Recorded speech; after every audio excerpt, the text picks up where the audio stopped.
From the crossroads of my doorstep.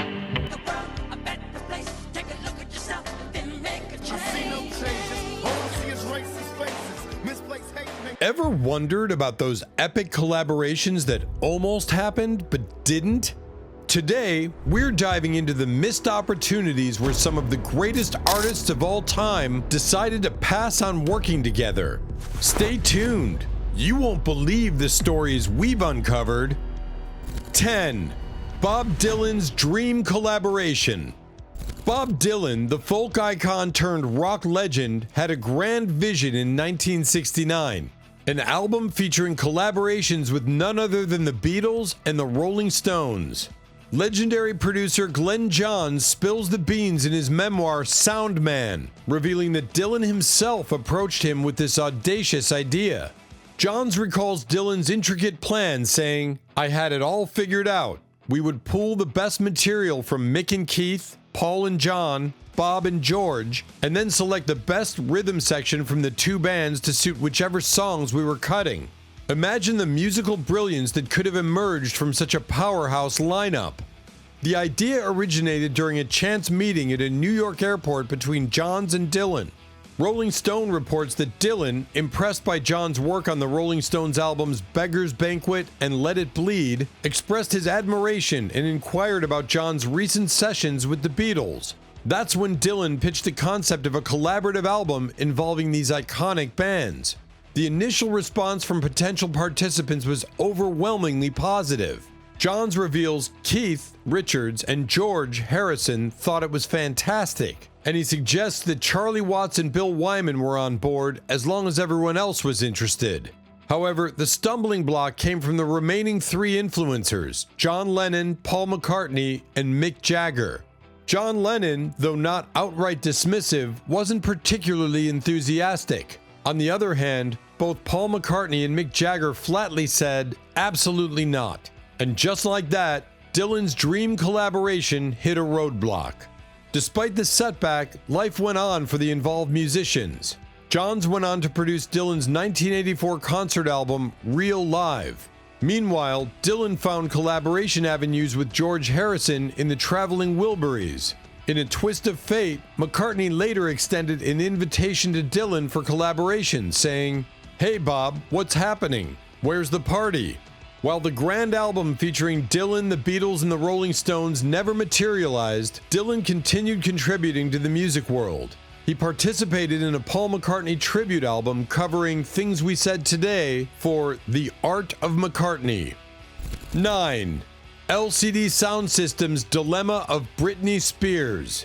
Now let's rewind to a moment when the worlds of indie rock and pop collided in an unexpected encounter between LCD Sound System's James Murphy and the pop princess herself, Britney Spears. The year was 2005, and Murphy found himself faced with an impossible task: to produce a hit for Britney Spears in less than 3 hours. In a candid revelation, Murphy shared the story of this unlikely collaboration during a recent downtime at the South by Southwest Festival. The LCD Sound System frontman and DFA producer recalled how Britney came over with the initial plan to co-write lyrics. Murphy, known for his openness and experimentation, was intrigued by the opportunity to work with the pop sensation. However, the clash of creative worlds became apparent when Murphy realized the constraints of the pop music industry. In his own words, maybe she was really starving to do something else and we could play her records to introduce her to some new ideas, but that's not how that world works. The reality hit hard. Britney, like many pop artists, was part of a machine that sent her to collaborate with numerous producers, aiming to churn out the next big hit. At the time, the DFA, Murphy's production duo with Tim Goldsworthy, was riding high on their success as trend-setting record makers. While they started the decade producing dance rock records and remixes for indie acts like Radio 4 and Le Tigre, it was their work on the Rapture's House of Jealous Lovers in 2002 that catapulted them into the spotlight. The clash of creative visions and the constraints imposed by the pop music industry ultimately led to a failed collaboration between LCD Sound System's Murphy and Britney Spears. 8. Tupac Shakur's unfulfilled duet with Michael Jackson. Tupac Shakur, an artist known for his unapologetic nature and prolific career, was never one to shy away from controversy or bold statements. While he collaborated with some of the biggest names in the industry, including Dr. Dre and Snoop Dogg, there was one iconic figure Tupac reportedly refused to make music with: the king of pop, Michael Jackson. According to revelations from Napoleon of the Outlaws, a close friend and fellow rapper in Tupac's circle, the Juice star had a scheduled session with Michael Jackson. In a recent interview with Cam Capone News, Napoleon shared insights into Tupac's mindset during that particular moment. Pac mentioned one time he was called into the studio to do a song for Michael Jackson, to lay a verse, Napoleon revealed. Tupac, excited about the opportunity, informed his family about the collaboration.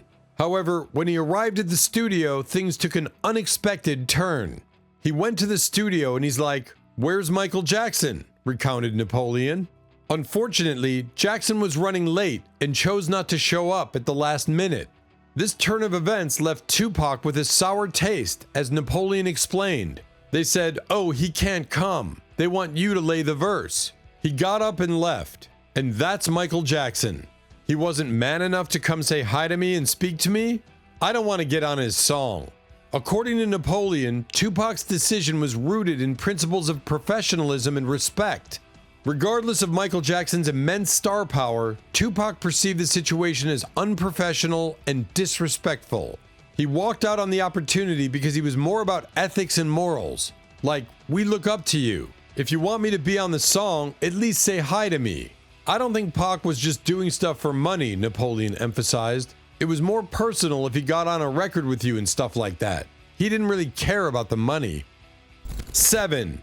Barbra Streisand and the unforgettable Elvis encounter. 4 decades ago, the stage's greatest diva, Barbra Streisand, found herself in an unexpected clash with the king of rock and roll, Elvis Presley. Despite the initial insult and a missed opportunity to co-star in A Star Is Born, the duo will finally share a musical space as Miss Streisand announced the release of a posthumous duet with Elvis. In a surprising move, the 72-year-old diva took to Instagram to unveil the cover of her upcoming all-star duets album Partners, set to be released next month. The album boasts collaborations with a stellar lineup, including Stevie Wonder, Billy Joel, Andrea Bocelli, and the late Elvis Presley. The Presley track's full details are eagerly awaited, promising a musical fusion that transcends time and genre. This isn't the first time Elvis's vocals have echoed through the years. Digital technology has allowed the insertion of his voice alongside contemporary artists like LeAnn Rimes, Celine Dion, daughter Lisa Marie, and even Susan Boyle on a Christmas single of "O Come All Ye Faithful," utilizing his 1971 vocal recording. While Elvis rarely engaged in duets during his lifetime, Streisand stands as one of the posthumous collaborators that might have gained his approval. The dynamic between Streisand and Presley was marked by a unique blend of feistiness and camaraderie. Despite Elvis's initial critique of Streisand's stage habits, he acknowledged her talent, stating, "You've got a great voice, Barbara, but you keep putting your hand in front of your face while you sing and it's very distracting." Streisand, undaunted, extended an offer to Elvis for the co-lead role in her 1976 musical film A Star Is Born. However, due to exorbitant demands from Elvis's manager, Colonel Tom Parker, the role eventually went to Chris Christopherson. Their relationship was not confined to missed opportunities. Elvis and Streisand attended each other's Las Vegas concerts and shared moments of surprising intimacy. In a memorable encounter, Elvis sneaked into Streisand's dressing room, knelt down, grabbed a bottle of nail polish, and began painting her nails, confessing, "You are the only one who ever intimidated me." Elvis's admiration for Streisand was publicly proclaimed during a Vegas performance in 1975, where he paused to thank her for attending, declaring, "You have one of the finest voices in the world." This sentiment was reinforced when Elvis and Colonel Parker sent Streisand a joint telegram expressing their honor at having Elvis follow her performance at the new luxury Intercontinental Hotel. 6. Michael Jackson and Prince, the elusive collaboration. Prince and Michael Jackson, the two icons of the music industry, each with their own distinct flair and style. While they both commanded attention on stage, their personalities couldn't have been more different. Despite Michael Jackson's desire to collaborate with the enigmatic Prince, their paths never quite crossed in the studio. It's easy to see why Jackson would want to team up with the Purple One. Prince's meteoric rise to fame in the 1980s painted the town purple, making him an irresistible collaborator for any artist. Yet, despite Jackson's status as one of the greatest pop stars of the time, Prince remained hesitant to join forces. Prince was fiercely independent, marching to the beat of his own drum. While Jackson's Bad was poised to become a global sensation, Prince couldn't reconcile himself with the track's perceived cheesy narrative. For him, maintaining artistic credibility outweighed the allure of a potential hit collaboration with Jackson. In 1985, Jackson spearheaded the monumental We Are the World project, rallying the biggest names in music to combat the AIDS crisis in Africa. Yet, notably absent from the star-studded lineup was Prince. It wasn't that Prince didn't support the cause. Rather, he simply couldn't bring himself to embrace the song. 2 years later, as Jackson's fame reached stratospheric heights, his attempts to secure Prince's collaboration continued to falter. Even with the influential Quincy Jones acting as intermediary, Prince remained unmoved. While he acknowledged the potential success of Jackson's iconic track, Prince's reluctance persisted. Despite their shared status as musical titans, the elusive collaboration between Prince and Michael Jackson never materialized. Each artist remained steadfast in their individuality, unwilling to compromise their artistic integrity for the sake of a partnership, no matter how illustrious the collaborator. However, the encounter took an unexpected turn. Jones, recounting the episode in 2017, described the meeting at Jackson's house where Prince was invited to contribute to Bad. According to Jones, Prince, always in competition with Michael, astutely assessed the situation. The Purple One reportedly remarked, "You don't need me on this. It's going to be number one anyway." In Jones's narrative, it was a beautiful and humorous meeting that concluded without Prince's involvement. Yet, insiders close to Prince provided a different perspective on his refusal, painting a more candid picture. Wendy Melvoin, a member of Prince's band The Revolution, revealed in Alan Light's book Let's Go Crazy, Prince and the Making of Purple Rain, that Prince found the song horrible and wanted to avoid being around all those motherfuckers. A decade later, Prince himself addressed the scenario in a conversation with Chris Rock, shedding light on his reservations about Bad. The provocative lyrics, especially the opening line, "Your butt is mine," didn't align with Prince's artistic sensibilities. Imagining himself in the role played by Wesley Snipes in the video, Prince humorously quipped, "Now you run that video in your mind. The first line of that song is, 'Your butt is mine.' Now I'm saying, who's gonna sing that to whom? 'Cause you sure ain't singing it to me, and I sure ain't singing it to you. So right there, we got a problem." The rivalry between Prince and Michael Jackson was rooted in professional competition rather than personal animosity. Both artists, known for their creative genius, sought to outdo each other. In the end, Bad became a global phenomenon, selling 35 million records. Michael Jackson scored another international hit, and Prince maintained his artistic integrity. In this peculiar episode of music history, everyone emerged as a winner, each charting their distinct paths in the ever-evolving landscape of pop music. 5. Jimi Hendrix, the unfulfilled collaboration with Miles Davis. As we journey back to the pinnacle of classic rock in 1969, we find ourselves in a musical landscape defined by iconic releases: Santana's debut album, the Beatles recording Abbey Road, and Led Zeppelin unleashing their first two albums. Amidst this musical renaissance, Jimi Hendrix embarked on a monumentous New Year's Eve performance at New York's Fillmore East, immortalized in the Band of Gypsys album. The transcendental Machine Gun showcased Hendrix at the zenith of his prowess. Yet, as the music world anticipated more groundbreaking albums, Hendrix's journey took an unexpected turn. Between the latter half of '69 and his untimely demise in September '70, Hendrix grappled with the challenge of finding a producer capable of translating his visionary ideas into tangible recordings. In the midst of this period, Hendrix engaged in a recording session with the grandfather of rap, Jalal Mansour Nuruddin of The Last Poets. However, the tantalizing prospect of a collaboration with jazz legend Miles Davis loomed large, creating a buzz that resonates through music history. In his autobiography Miles, 1989, Davis recounts the fortuitous meeting with Hendrix, facilitated by his wife Betty. Post-Electric Ladyland, Hendrix and Davis found themselves jamming and exchanging musical insights, with Davis vividly recalling discussions about the legendary John Coltrane. Alan Douglas, the visionary producer who orchestrated the session between Hendrix and Jalal Nuruddin, revealed that Davis was eager to enter the studio with Hendrix during the summer of '69. Determined to turn this musical alliance into reality, Douglas took the plunge and made the collaboration possible. "I talked to both, Hendrix and Davis," Douglas revealed in Hendrix, Setting the Record Straight, 1992. "Miles wanted to use Tony Williams on drums, which was fine with me. As discussions unfolded, the terms appeared promising. The deal was that we were going to split the royalties 4 ways, equally between the 4 of us, and no one would take advances," Douglas recalled. After securing approval from Davis and Hendrix's record labels, the decision was made to release the album through Reprise.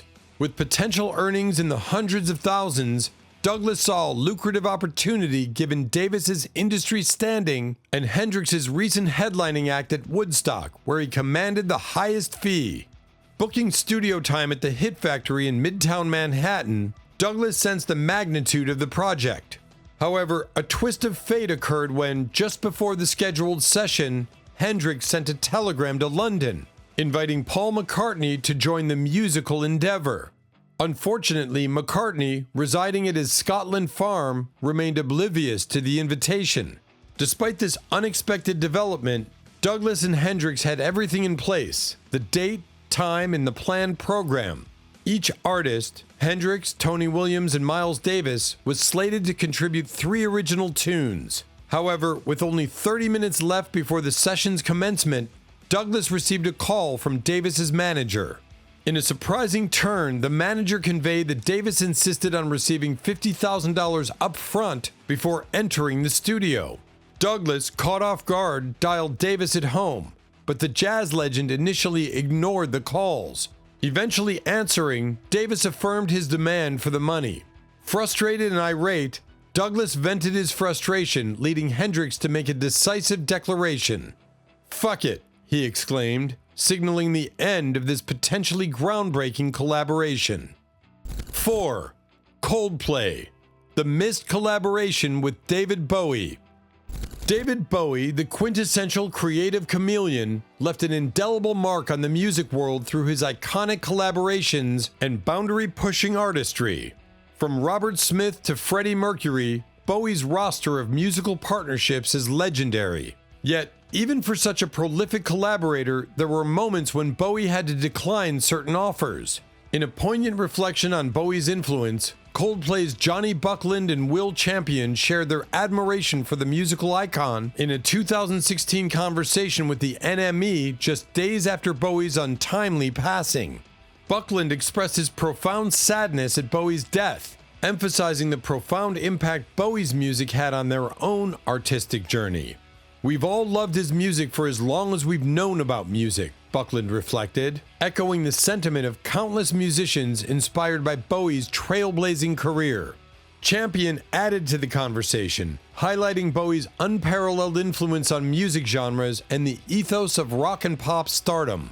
"He was one of the points of reference for absolutely everything," Champion noted, underscoring Bowie's role in shaping the musical landscape for generations of artists. The Coldplay drummer also shared a touching anecdote about Bowie's friendship with Brian Eno, emphasizing the personal loss felt by those closest to Bowie. Eno, a collaborator of both Bowie and Coldplay, had worked with Bowie during his groundbreaking Berlin trilogy and later joined forces with Coldplay on their albums Viva la Vida or Death and All His Friends and Milo Xyloto. Recalling a missed opportunity for collaboration, Champion recounted Coldplay's attempt to involve Bowie in a song project featuring a David Bowie-type character. Despite their admiration for Bowie, the legendary artist candidly declined their invitation, expressing his discerning taste with characteristic honesty. "We once submitted a song to him to say, 'Would you please sing on this song? Because it's got this part.' It was a 3-part thing, and we had a sort of David Bowie-type character," Champion recalled. "I think Chris, Martin, phoned him up and wrote him a letter to say, 'Please sing on it.' And he came back and said, 'It's not a very good song, is it?' I was like, okay, I'll take that as a no." Despite Bowie's refusal, Coldplay respected his artistic integrity and discernment. "He wouldn't just put his name to anything," Champion noted graciously, acknowledging Bowie's commitment to quality and authenticity in his collaborations. In a later recollection shared live on Absolute Radio, Coldplay's frontman Chris Martin revealed Bowie's succinct response to the song proposal: "Not one of your best." While Bowie declined to collaborate with Coldplay on the track, the band persisted in their musical journey, eventually enlisting Kylie Minogue for the project. 3. Adele declining Queen Bey's offer. In the ever-evolving landscape of music collaborations, even the powerhouse vocalists sometimes find themselves on opposite sides of a duet proposal. One such instance involved Adele, the soulful singer whose return to the music scene with Hello created seismic waves, along with Beyoncé, the reigning queen of the industry. According to reports from an unidentified source cited by British Heat magazine and covered by the International Business Times, Beyoncé had been keen on teaming up with Adele for over a year. The source claimed that Beyoncé even went into the studio with Adele at the end of the previous year, attempting to convince her to collaborate on a track. However, Adele reportedly turned down the offer, leading Beyoncé to include the song on her upcoming album slated for release before the year's end. The news came amid the anticipation surrounding Adele's third album, 25, set to release on November 20. In an interview with ID magazine published on October 29th, Adele shared insights into her approach to fame and its potential impact on her life. The 27-year-old singer expressed fear of fame destroying and ruining her, leading her to steer clear of potential pitfalls associated with celebrity life. "I'm just frightened of it, you know?" Adele confided to ID magazine. "Frightened of it destroying me and ruining me, and me getting lost and turning into some of the people that I love with my whole musical heart." In the same interview, Adele opened up about her choice to maintain a low-key lifestyle and avoid the trappings of social media. She emphasized the importance of staying grounded for the sake of her fans and the quality of her music. "It's not me trying to be like expletive, anti-famous cunty," Adele explained. "I just want to have a real life so I can write records. No one wants to listen to a record from someone that's lost touch with reality, so I live a low-key life for my fans." As fans eagerly awaited the release of Adele's highly anticipated album, the revelation about her declined collaboration with Beyoncé added an intriguing layer to the unfolding narrative of two music giants momentarily missing a chance to join forces. 2. Bob Dylan and Johnny Cash, a uniquely American collaboration. In the tapestry of American music history, the names Bob Dylan and Johnny Cash stand as pillars, each contributing profoundly to the rich traditions of their craft. While their friendship spanned nearly 4 decades, their collaborative recording sessions remained a rare gem in their storied careers. The convergence of these two musical giants occurred during a 2-day session that commenced on February 17, 1969 at Columbia Studios in Nashville. At the time, Dylan was in the final stages of crafting the album that would later be known as Nashville Skyline. Cash, whom Dylan had initially met in the 1964 Newport Folk Festival, joined him for this historic recording. The mutual admiration they held for each other's work had deep roots. Johnny Cash, in his autobiography Cash, the Autobiography, reflected on the genesis of their connection. "I had a portable record player that I'd take along on the road," Cash recalled, "and I'd put on the freewheelin' Bob Dylan backstage, then go out and do my show, then listen again as soon as I came off. After a while at that, I wrote Bob a letter telling him how much of a fan I was. He wrote back almost immediately, saying he'd been following my music since I Walked the Line, and so we began a correspondence. Bob Dylan, upon Johnny Cash's passing in 2003, paid tribute to the iconic figure, describing him as the North Star and the greatest of the greats then and now. In Dylan's poignant words, Cash embodied the essence of the land and country, serving as the heart and soul personified. Dylan highlighted Cash's ability to articulate the human experience in plain English, making him a beacon of truth, light, and beauty. In plain terms, Johnny was and is the North Star. You could guide your ship by him, the greatest of the greats then and now, Dylan wrote. Truly, he is what the land and country is all about, the heart and soul of it personified and what it means to be here. And he said it all in plain English. I think we can have recollections of him, but we can't define him any more than we can define a fountain of truth, light, and beauty. If we want to know what it means to be mortal, we need look no further than the Man in Black. Blessed with a profound imagination, he used the gift to express all the various lost causes of the human soul. The convergence of Bob Dylan and Johnny Cash in a Nashville recording studio in 1969 marked a momentous occasion for music aficionados, with producer Bob Johnston, who had previously worked with both legends on Blonde and At Folsom Prison. The hope was to create an entire album of duets, a prospect that would have necessitated another recording session. However, this ambitious plan never materialized. Out of the 15 songs recorded during those 2 fateful days, only Girl from the North Country, originally featured on Dylan's Freewheelin', saw release on the Nashville Skyline album. Despite the unrealized potential for a full duets album, the recorded tracks found their way into the public domain through bootlegs, eventually gaining an official release in 2019 as part of Dylan's bootleg series in Travelin' Through. Jan Wenner in Rolling Stone detailed the charm and challenges of the Dylan-Cash collaboration. The recordings captured a loose and unrehearsed exchange between the two musical giants, showcasing their mutual admiration society. The setlist included renditions of Dylan's classics like Girl from the North Country and One Too Many Mornings, alongside Cash's hits such as Big River, Ring of Fire, and I Walk the Line. The duo also explored country and blues standards like That's All Right Mama, Matchbox, and Careless Love. Despite the undeniable charm of witnessing these giants exchange musical ideas, the recording suffered from the spontaneity of the session. Both Dylan and Cash encountered challenges, missed cues, lyric stumbles, and lack of vocal synergy. Wenner pointed out that a more structured and rehearsed approach might have yielded a better outcome. In retrospect, the loose nature of the session resonated with Cash, who expressed his affinity for the spontaneous camaraderie of musical collaboration. There's nothing on earth I like better than song trading with a friend or a circle of them, except perhaps doing it with my family, Cash wrote. Quoting Bruce Springsteen's Highway Patrolman, Cash emphasized the emotional connection in musical partnerships. Nothing feels better than blood on blood. 1. Stormzy's bold move, turning down Jay-Z for Take Me Back to London.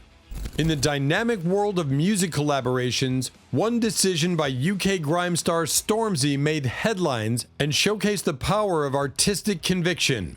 Stormzy recently revealed that he turned down the opportunity for Jay-Z to appear on his song with Ed Sheeran, Take Me Back to London, a move that surprised not only the rap mogul, but the music industry as a whole.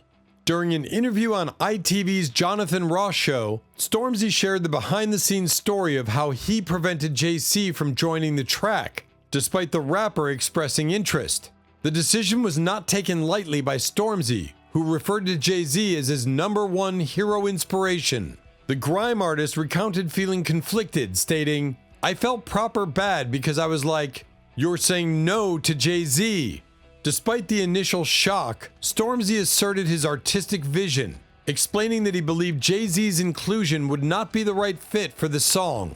"It blew my mind. Jay-Z is my #1 hero inspiration," Stormzy emphasized. The collaboration with Ed Sheeran, part of Sheeran's #6 collaborations project, eventually topped the UK singles chart for 5 weeks in September and October 2019. Stormzy described the moment when Jay-Z joined the studio session, revealing that he initially loved the song as a collaboration between himself and Ed Sheeran. However, when the prospect of Jay-Z contributing arose, Stormzy's perspective shifted.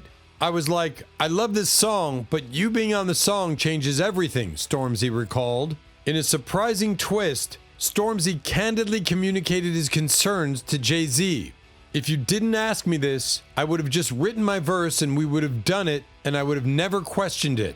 But now that you've asked me, no," Stormzy explained to Jay-Z. The grime artist acknowledged the rarity of the opportunity but stood firm in his decision, stating, "Hand on my heart, I don't think this is the right song for us." Jay-Z, according to Stormzy, fully comprehended the decision but couldn't believe that Stormzy had made such a bold move. Stormzy reflected on the profound conversation he had with Jay-Z during the studio session, describing it as the greatest conversation of his life. While declining the collaboration, Stormzy acknowledged the brilliance and busyness of Jay-Z, recognizing that such an opportunity might never come again. Despite the track not featuring Jay-Z, the studio session wasn't without merit. Footage of the conversation between Jay-Z and Stormzy was utilized in the introductory video for Stormzy's historic Glastonbury performance in the summer of the same year. You've got it! 10 incredible stories of missed musical collaborations. If you enjoyed this video, give it a thumbs up, subscribe for more music tales, and hit that notification bell so you never miss out. I'll catch you in the next video.